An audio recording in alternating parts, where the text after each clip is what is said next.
And I'm Paul Campion, I'm the CEO of TRL. TRL is a research software consultancy business which has been around for a while.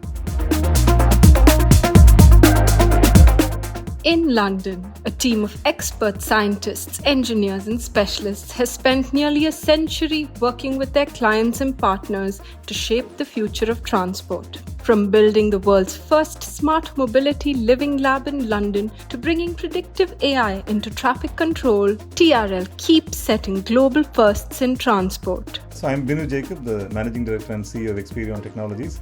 Basically, Experion is a product engineering company that does build products and platforms for customers who want to have their IP. So we build IP for customers. Powered by 1,650 experts, Experion's AI native engineering has transformed over 300 products worldwide. Together for 15 years, transforming roads into intelligent ecosystems. TRL and Experion, where data learns, decisions get faster, and travel gets safer.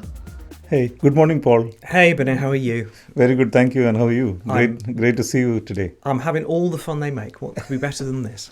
Okay. So Binu, let's start by introducing ourselves. You go first. Yeah, so I'm Binu Jacob, the Managing Director and CEO of Experion Technologies. Yeah. And I'm Paul Campion, I'm the CEO of TRL. TRL is a research software consultancy business which has been around for a while. Maybe we'll get onto that in a second. Yeah, almost 100 years. Yeah, and coming on for that way. Yeah. I mean, so I think I should probably talk about how we all got started together 15 years back. Well, I'd be really interested in that. I mean, your company is a bit older than that, not maybe that much. You founded it, didn't you? But TRL's been around for 92 years. But I've only been there for 6 or 7 years, and our relationship companies goes back longer than that. So tell me how it all started. Yeah, so it is like we have been in the industry for the last 20 years, and the TRL Experience relationship is about 15 years old. Mm-hmm. So it is all about, so since we are building products, we're kind of looking at who's got an old product to rebuild, re-engineer. So we are all in the modern technology world. So that was Sue Charlton was the CEO of TRL and talking about 2009-10. Mm-hmm. And I met up with her and said, we build products. And then we had a product which was, TRL had a product which is like running in 300 locations on crash data. Mm-hmm. And all over from UK, Jamaica, all over the world. Yeah. Primarily to help governments bring down the accidents by looking at safety, looking at the crash data and so on. So, 300 locations. It was old technology. Yeah. And I think it was VB or something like that. Mm. And so we were asked to see what would it cost for building this product. And we were quite early. We didn't really understand. And TRL was also not really into building software products anyway. So when we saw that, we felt that it was quite a big product.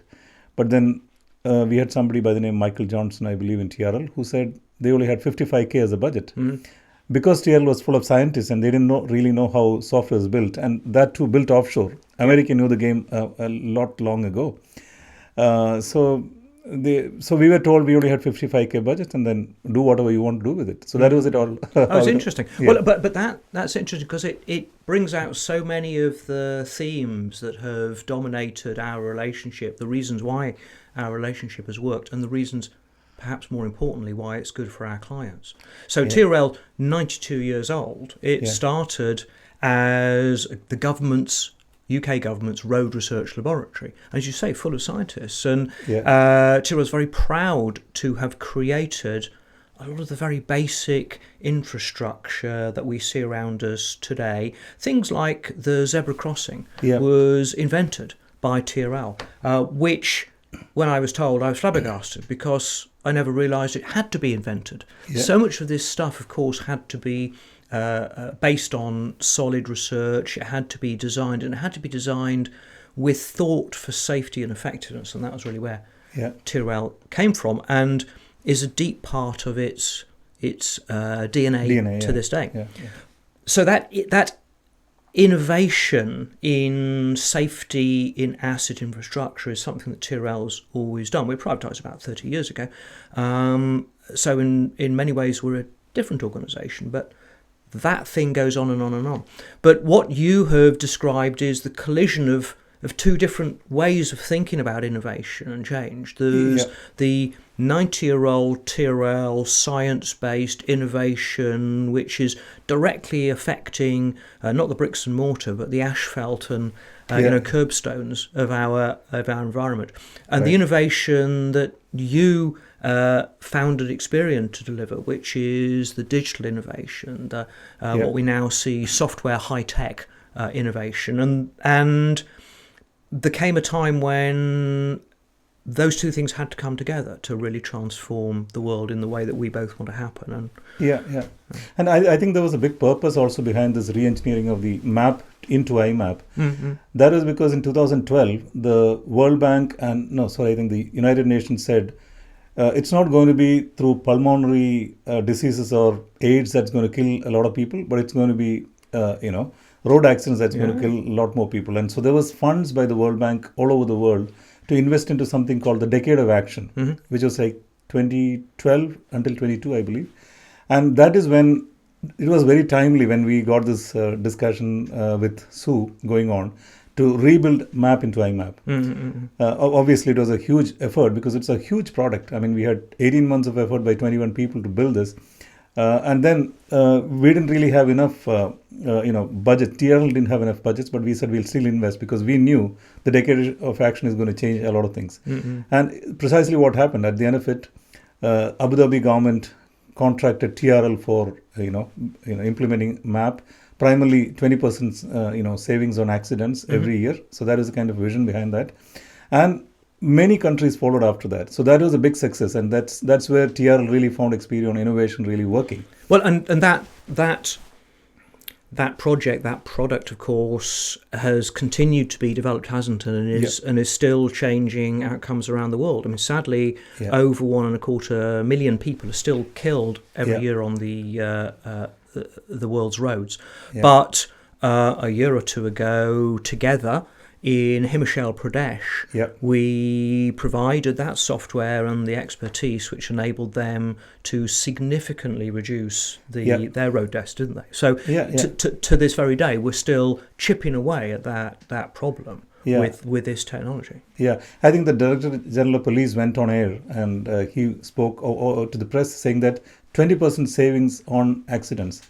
I mean, that was a real statement because I don't know if you know Himachal Pradesh. It's a very hilly terrain and a lot of accidents happen. And in that context, if iMAAP could save lives, I think that is real testimony to what... So look, that was a great start to the relationship. Where did it go from there? Because, as you say, that was some tentative steps from TRL to explore different ways of exploiting technology. Our paths coincided and then aligned, but the relationship's grown considerably, both in terms of size, but also in the ethos, the way we work together, hasn't it? I think that happened because technology, digital was coming in quite significantly soon after that. So we are talking about different initiatives that happened. Obviously, TRL had its initiatives in the Middle East, trying to work with a lot of African countries and also Middle East countries because they all wanted technology. And that's where I think a lot more projects happened. We had other similar initiatives, like we had driver safety projects working with Shell in Brunei and so on and so forth. So I think ultimately what happened was the savings on, I would say the safety division within TRL had grown significantly because of this initiative. And that's when TRL management, I think the CEO who came later was Rob Wallis, and he felt that we should continue this and then expand this more, for doing more projects. And that is how it all. I think there have been about 30 projects that we've done together during the last 15 years. And I think the nature of those projects has changed, hasn't it? Because it started off as a very, if you don't mind me saying so, transactional thing. You said, well, I've got this amount of budget. How much code can you write for this amount of money? But as we look to the things that we're doing together now, the collaborations, for example, around iRoads, which helps people to manage road assets. It's much more co-collaboration. I mean, at the peak, we've had over 100 people, haven't we, in your team working with our team to deliver projects over years. Probably more, I think, because iRoads itself was like 120 odd people working for 2 years to build that. And that's probably the best in technology today in the world. And well, no question, I think we're jointly extremely proud of that. And this marriage of our evidence-based domain knowledge with your technology expertise and our ability to come together to serve the client has been transformational. In the UK, of course, National Highways use our iRoads product to manage their the national road network, don't they? And that same solution is proving very attractive to other places. So, Malta, for instance, we were able to deliver extraordinarily rapidly to the client's requirements because of the seamless way we work together. Yeah, and I think winning awards as well. Just very recently. In Greece, I think Well, in Greece, about a month ago, last week, we won an award, didn't we, for Malta? So yes, it's recognised in lots of places. Yeah, and I think what excites me, Paul, is when I hear customers talk about it. So I was in New South Wales talking to the Transport Department. They were telling me, because TRL is known worldwide, every transport department knows TRL, and that's how, building the first driverless car in the world, zebra crossings, reflectors, all of that. So everyone knows TRL.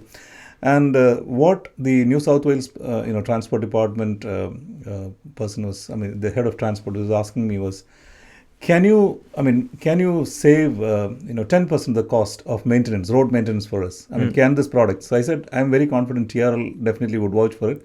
But what he said was, if your product is able to help save, 25 million of the 250 million investments that go into, so he says 25 million is a price that he was kind of willing to pay if he could save 250, because they're talking about, I think 60 billion or so is the kind of investments that are put in the transport. So I think that's the extent of, power that the product could deliver. Well, that's absolutely right. And I don't think it's widely understood just how big this industry is globally. And that means that huge amounts of resources are dedicated to this, because transport's an enabler of people's lives, isn't it? It helps people to be employed, to live fulfilling lives, to access opportunities, educational, social, family. Without the ability to get around, none of this can happen. And so it's a massive, massive industry that underpins everything we do. But the dirty truth is, it has not been getting better at the rate at some of the other industries that get written about a lot are. So we've got phones in our pockets, haven't we, that are miracles of technology, completely unimaginable 40 or 50 years ago. The truth is, a lot of the basic technology in highways hasn't changed much for hundreds, or I won't be so rude as to say since the Romans, but the reality is it's a much, much more conservative, slower moving business. And yet the benefits it drives, the opportunities that we can bring with these technological solutions are absolutely massive. And in my personal view, should get a bit more attention than they do. Yeah, I think it's all about adoption, because I think the transport and the people that use technology or software, I don't think they are using the product to the extent that it can deliver the results. So I think adoption is the key. Getting them to be fully aware about the features, functionalities, because it's a huge product. It's got a GIS underneath, which is defining a lot of those things. But I think that it's a longer journey, I believe, but I think we'll get there. Well, I think we will, and maybe we'll talk about this a bit later. But I think we both believe, don't we, that some of the emerging technologies, we were talking about AI, some of the emerging technologies maybe can be the key that unlocks this problem, because we have all this data, we have all this capabilities, but at the moment it's extraordinarily technical. The systems, the products are designed for people with civil engineering degrees. We love those people and we want them to be as effective as possible. But if some of the information could be more widely, more easily available, if we can make it more accessible, help people to dig in there and understand what's in there, perhaps we can unlock some of the benefits of that much more widely. So I'm very optimistic about what we can do in this collaboration, and bringing together the deep domain expertise of our team with the extraordinary technical expertise of your team. I think this is the way that we can maybe make progress here. Yeah, I mean, you're very right, because AI is definitely no running away from AI anymore. Because we are seeing most of the customers ask us to, use AI to actually bring down the cost, make it more efficient, and things like that. So we have AI lab, which is set up for customers specifically, some in the healthcare space. So that we work in the retail, transportation, healthcare, BFSI, and Indeed. Yeah. so some of these customers are asking us to do that, and we are seeing results, especially in terms of using agentic AI. Yep. For helping customers in many areas. Like for example, an agent could be a lot more intelligent or more thoughtful with all the LLMs behind it, to be able to answer a customer more proactively. That is something that we found for a courier company that we were working for. Yeah. Well, and that's fascinating, because the flip side of the domain expertise we've got is that we've got people who, frankly, don't have the time to be experts in other domains as well. You can bring that perspective. You can maybe bring some learnings in from other sectors that can help to transform it. Yeah, I mean, I'm certain that for a product like iRoads, can AI look at predicting the maintainability or maintenance requirements for road much better than somebody who could actually do it? Because you're talking about the entire scan report of 19,000 kilometers of roads, for example. Well, over 50 years. I mean, there are terabytes of data here, aren't there? Just massive volumes of data. I think that's exactly it. Finding new ways in.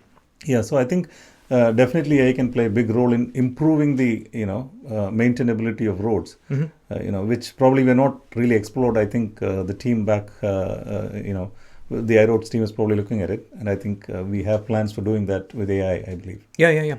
So I think your domain expertise, the networks you've got, the clients you've got in fintech, in manufacturing, in healthcare, these can be really important to us in some of these ways about rethinking how we go about things. I'm trying to use very neutral language here, because as soon as we talk about things like process, productivity, we raise a set of framings that may or may not be helpful. So let's just stay really far back and say there's probably better ways that we could do this. And if we're still going around killing 1.25 million people on the roads, there's definitely a better way to do it, isn't there? Yeah, and there is also potential to use both the crash data system as well as the maintenance system, because it's all on the same GIS system that's running, right? Yeah. So a lot of the jewels or treasure sitting inside could actually be reused or utilized to improve the productivity of for the transport authorities. Well, we haven't yet mentioned the Scoot UTC, so the urban or unified traffic control, really flow management for cities, which started as a TRL software product in the 1980s, 1990s. It manages 200 or 300 cities globally.